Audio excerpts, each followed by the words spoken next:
जय जय जगन्नाथ, जय जय जगन्नाथ, जय जय जगन्नाथ। कालिया शांत कालो कालो जुग जुग धरी दारवी तनु धारण करी नीलाद्रि कंदर रे दारवी मूर्ति विराज रूप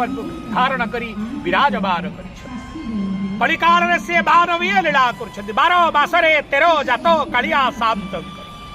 पवित्र आज धनु संक्रांति विछाराशि सकल शक्तिर आधार भगवान सूर्य नारायण आज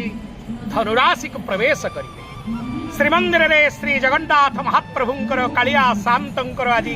धनु संक्रांति ठारू मकर संक्रांति पर्यंत एक विशेष नीति सेवा पूजा भोग अनुष्ठित होता है। आज धनु संक्रांति आज ठारू महाप्रभुंकर एक भोग से तो कोठो भोग किया मोचका किया से सदा सर्वदा 56 भोग खाती किंतु आज धनु संक्रांति ठारू महाप्रभुंकर स्वतंत्र भोग लगी था जार नाम पहली भोग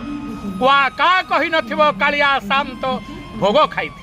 यहाँ को पहली भोग कहा जाए। ए भोग रे महाप्रभुंकर दैनंदिन मंगल आरती संपन्न पर मंगल आरती पूर्वर जो द्वार फिटा पूर्वर जो बाजा बाजे ताहा आज बाजा बाजे ना कथार रही लोक कथार लक्ष्मी बाप घर को जाइछंती एवं जशोमती माँ महाप्रभु को रोसई बासई करी खाइबा को दौरान वात्सल्य रसर एक महान दिग्दर्शन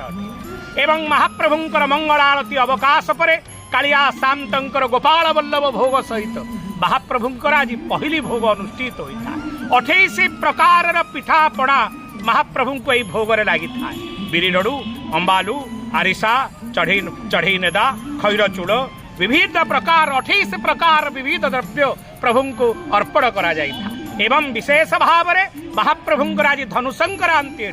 आज महाप्रभु पाखे धनु मुआर भोग हबार पद्धति रही श्रीमंदिर प्रशासन पक्षर विभिन्न निजोग पक्षर भक्त माने आज धनु मुआ महाप्रभु को भोग करती क्या धनु संक्रांति ठारू शीतर प्रकोप बढ़ी था आज सकल शक्तिर आधार भगवान सूर्यदार धनुराशि को प्रवेश करुथिबारु आज महान पर्व धनु संक्रांति मकर संक्रांति पर्यंत एक मास व्यापी महाप्रभुंकर श्रीमंदिर रे पहली भोग अनुष्ठित हब तेणु महाप्रभु को ये समय रे दर्शन कले स्मरण कले चिंतन कले अनंत कोटि पुण्य फल प्राप्त होता।